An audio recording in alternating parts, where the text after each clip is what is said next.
That tends to be a big question. I don't know. I guess coaching middle school kids, it sounds like you should be I've very got a good. recruiting question. So my son is 15, he's a sophomore in high school, and he thinks he's good enough to play in college. Who knows whether or not he is or not? But it'd be better if the college coach made that decision. Right. How does he figure out a way to get you to see him? So the good news is, if you're a D1 player, you'll be found.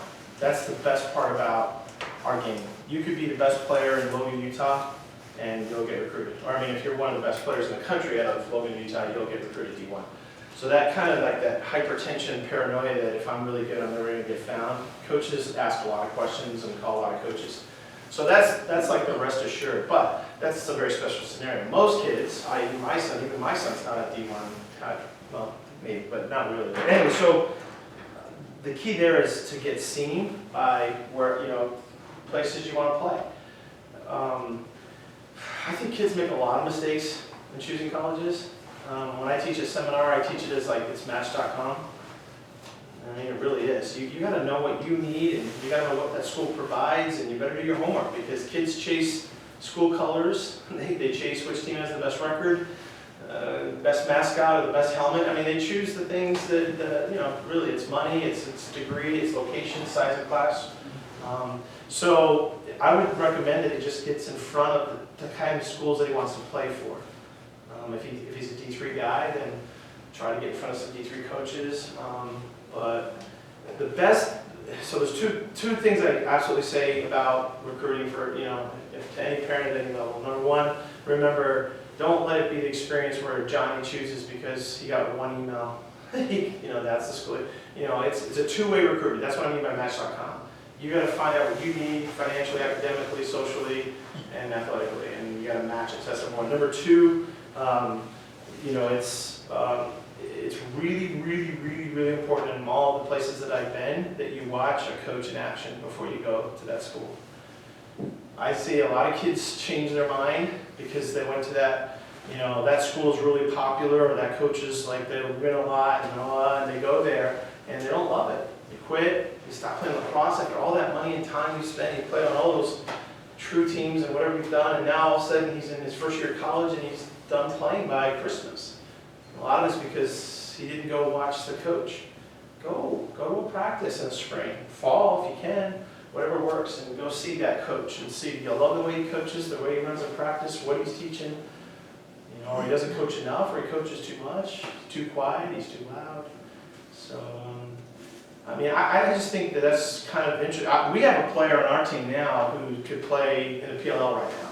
He's that good. We got him in D3. Because I don't think it matters that you have to be at a certain level based on ability. You just have to be happy. This guy's in love with our school, totally happy. But he could be elsewhere. So it's not always about matching up. I'm D1, I got to play D1. Where are you going to be happiest? And he's clearly happy. So. Very cool. Thank you so much, and thanks for the... Yeah. Anything else? I'm glad you came out. Marty promised 5, so you guys surpassed that number, so it was really worth it. I'll stay around for any questions whatsoever, and if you have any questions, email me. This is really bold on my behalf. I'm going to admit that disclaimer. Like, I didn't teach you anything that you could have got out of a video or off the website or YouTube. My whole thing here is totally born inside of our program. So. Well, I just think that the key is, I teach physics, but the key for us, I don't want to learn a system. Yeah. Right. I just want to know how to teach defense. Yeah. Individually. Yeah. Because they're going to go on from here to high school coaches or whatever they're going to do. Yeah. That skill. Good, I'm glad. Well, the funny thing is I've had a lot of coaches that when they struggle defensively, they go to the zone. If you're bad in man-to-man, individually man-to-man, 1v1, you're going to be bad in a zone. You have to be great at individual defense to play a good zone, or great individual defense to play a slide recovery Notre Dame type defense. So I'm glad you brought that up because this is the way my brain works. I felt like it was never addressed when we had Greg. Greg's a great player for 4 years. He never got taught this stuff, and it's my fault. But yeah, I think it's there. And I think, I'm going to tweak this. I know. I'm going to stumble and find something I didn't think of or add or take away. But boy, I love this laboratory feel that we have in our program when we get on the defensive half together with my group. We just start and, just it works. It's working, and I think you see, those were the 10, 11 shots against the Division I team in the first quarter, and they only got 2 goals. And, they went on and clobbered WNL the next week. We played them better than WNL, which is a top 5 team in Division III, so I felt pretty good with that too. Anything else whatsoever? I mean, I Encouraging little kids in goalie, based on your goalie experience. try to and get them to stuff. play goalie. Yeah. Yeah, I'll tell you, my philosophy on that is you can't be afraid of the ball. That's a number 1 requirement. You can be tall, short, fat, thin, lefty, righty, coordinated, not coordinated. You can be a lot of things or not a lot of things as a goalie. You cannot be afraid of the ball, period. And that's something I don't know how to fix. So I'd start there. Tennis ball. Yeah, yeah. Pads, maybe. I just think sometimes they're afraid no matter what's I going have on. more hockey shin guards, and it helps the kids a lot, because then they're not afraid of getting hit, and then I bribe them. Like, if you'll play goalie, I'll give them more playing time, or I'll give them ice cream, I just bribe them. And then I have my 3 kids rotate it for 1 quarter, and then they're pretty athletic, and then the other kids. But it's like raising kids, it's bribery, trickery. Yeah. So, I took a team from Utah to Vail. This goes back. Anybody know the name of Chogany in the room? Anybody know the Chogany family in Vail? Anyway, all American, great kid, great family. So, did you play with Chogany? No, he was after you. Anyway, so took this Utah All-Star team. Back then, this was before there were any local teams. None of that nonsense. There were no local teams. They had 1 All-Star team that summer, and it went to Vail. And so it was kind of a big deal then. If you were selected to team, it was like Utah Elite was the name of it or something. But it was selected by like this Utah Lacrosse, or what at the time was the chapter or whatever. So we go to Vail, and we have a day to just go kind of watch and wait for this game to end, and we're playing next. And it was a Baltimore team, middle school team. And the greatest thing I've ever seen to this day. They had a total of, I gotta do the math. I mean, it would have been, yeah, they had 11 guys. They had 11 players. And every quarter, everybody moved. Goalie went to defense, defenders went to middies, middies went to attack, attack went to D, and somehow they rotated in goalie. They had 11. They had 1 extra guy on the sidelines. That's why I'm saying 11. I don't know how they did the math, but everybody played every position, and they steamed everybody. But I mean, part of being a goalie is if you think it's the worst position, you're in trouble. You're keen. And so this group, they were fighting over who could be the goalie, because obviously with 4 quarters, not everybody could do it with that rotation. But it was incredible to watch this team just mobilize everybody.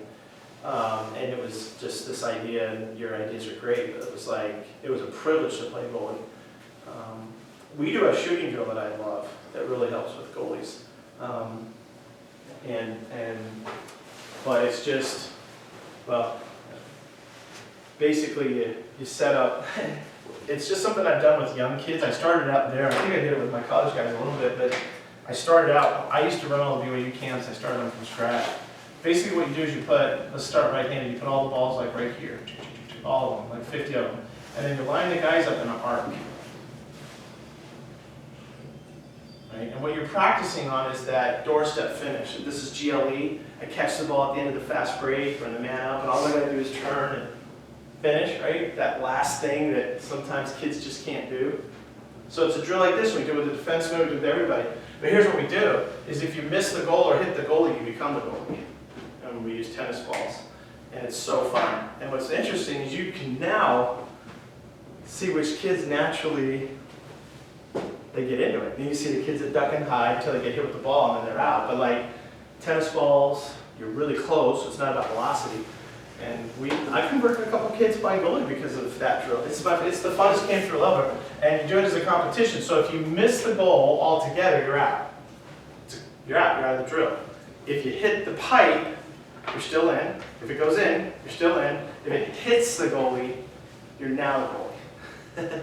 It's just this fun drill, and you do it from the left side. And you do this arc thing, because then they're all like right here, yucking it up with each other. That's a great way to develop goalies within a young group, I think, because I don't know that kids know if they're a goalie. So I think that helps, but. What age would you have a kid specialize as goalie? Because I have the opposite problem. My kid wants to be goalie. That's great. And so you're saying, is it too early to decide? Well, I make him play out, but like when should they be looking at, okay, I'm gonna be a goalie, I'm gonna specialize? I think it's a skill set you have or you don't have, and so you can get into it late or you can get into it early. I mean, I'm just lucky to see great goalies, and it's like you got it or you don't. It's really a special thing, and I think as long as you're not afraid of the ball and they're willing to do the work, I believe that being a good goalie, like being a good face-off guy, is like going to play the piano or the guitar. I usually tell that to kids. You want to be a good face-off guy? You want to be a good goalie? Great. Law of 10,000, buddy. Put in the time. And you go online and find all the videos. You just got to put in the time. You can't be a goalie that, you know, does jump out of the goal and shoots, and then does some face-off works, then plays a little defense. Even though I just told this story, but I'm just saying, as you get older, you can't. At some point, you gotta hone in on your craft, and that's probably when you know that either he should stay in the goal or get out, based on how much time he's willing to put in working on being a better goalie, doing all the things that are online, the videos, the jump rope, the tennis balls, the juggling, the footwork drills, the ladders, walk the line. There's so many things you can do as a goalie. If he's doing those things and loves it, great. He's a goalie, stay in it. If he's just jumping in like it's a tease, fun thing, he's not a goalie. I don't know if that answers your question. I think goalie's great. Again, the best athletic guy on your team's a goalie. The best goalie I ever coached was Chucky Powers, but I think he was after you. Kid from Alta, non-Mormon guy that came down because at the time, I was saying Alta was kind of the best team in the state back in the late 90s. Well, I guess you finished in #1. I think he came down in 02 or 03 or 3 or 4, but anyway, Chucky Powers, best goalie I've ever coached. Best athlete. He ran every race. He could lift more than anybody in the weight room. Fastest and everything. Could run long distance. So don't categorize. So yeah. Cool. Anything else? One thing I've done with the kids is set the expectation. First practice. Thanks for coming. First practice, we say everybody's going to play at least a quarter. We have 7 games. If we have 14 kids, 18 kids, everybody's going to play at least a goal of 4. That's the expectation we set up front. Good goalie. Everybody's going to play goalie. Everybody's going to play a goal. How many kids are on your team? If we have 18 kids, we'll spread them out through the course of the season. Oh, so at least at some point in a game. By the middle of the season, I've got kids coming to me asking if they can play more than, because they've had a taste of it, they've had some success. But as we get used to putting, balancing the athleticism between defense and offense, if you say to the defense, the goalie is the easiest position, the other 9 guys all do their job. The ball's get close to you. The defense takes care of the goal. The defense got to take care of the goal, and then he's got to take care of the goal. So to reduce the number of shots. But if we put the better athletes in defense, the goalie isn't standing there going, oh my gosh, I've got the 3 kids that can't move at all and they get killed. Yeah. I've got a chance here if that kid over there and that kid over there can play and move a little bit. Yeah, that's true. So he's not feeling like it. He's not feeling. Yeah, but the best goalie you're gonna find though was my mentality. I wanted all the shots. It's kind of like an attention seeker, arrogant, whatever ego thing you got. Like I wanted all the shots. That's the kind of goalie you want. Now, I know you're saying you want to protect them and yes, good defenders, but you know what I'm saying. We're teaching the other defenders to play, so not every shot is going right at the kid. No, I know, but I'm saying as you think about how to choose, the kid is just like stays after you're not watching, and after practice he grabs 4 of his buddies. And he's like, shoot as hard as you can. It's like that's your goalie. That's what you want to eventually get to. I get what you're saying about trying it out and all that. But look, at my level, Yeah, I've got 5th graders. yeah, you're doing a great job. So, just somebody please get in there and try. Ninth grade, they gotta hone in. 8th grade, gotta hone in. Your son, what grade? I'm still Oh, trying. he's got time. I'm still trying Yeah, to trick them to he do it. still wants to get in the cage, broke his hand last year, and Wow. still wants to get back in, so. All right. Yeah. Well, look, I mean, if I get to pick, if I'm picking teams and we're gonna pick like pro or college, I get to pick. Goalie and face-off got to be your first 2 picks. So if you really, you got a special kid who's gonna put in the time, boy, goalies and face-offs. That's where our game is. As long as face-offs are still in our game, which may not be the case in 10 years, but hopefully it stays. Anything else, guy? I'd stay for hours, but I know you guys have lives. Is I there have a- a flight till tomorrow. Kind of take home and look at, if there were, talking about being innovative, especially as we're talking about middle school kids, on offense, is there a point of sort of being different or that you encourage people to look at on offense? So my teaching methodology, using a teacher, she said she teaches physics or whatever. I learned teaching methodology when I was at BYU, just one of the classes I took, and it just stuck with me. So my offensive teaching is, if you love shooting, you'll dodge better. And so I start with shooting. I shoot so much that guys are getting blisters and their shoulders are sore and everything about it. You asked about offense, right? To me, it's shooting. Shooting is everything in lacrosse for an offensive player. You have to love shooting, and just like golf, you can't have just one club in the bag. You gotta have all the clubs, 3 or 4, whatever that is. Close, on the run, step down, try to go off the offhand. So shooting is critical. To then say, okay, he can shoot, now let's see, can we, he'll work harder to get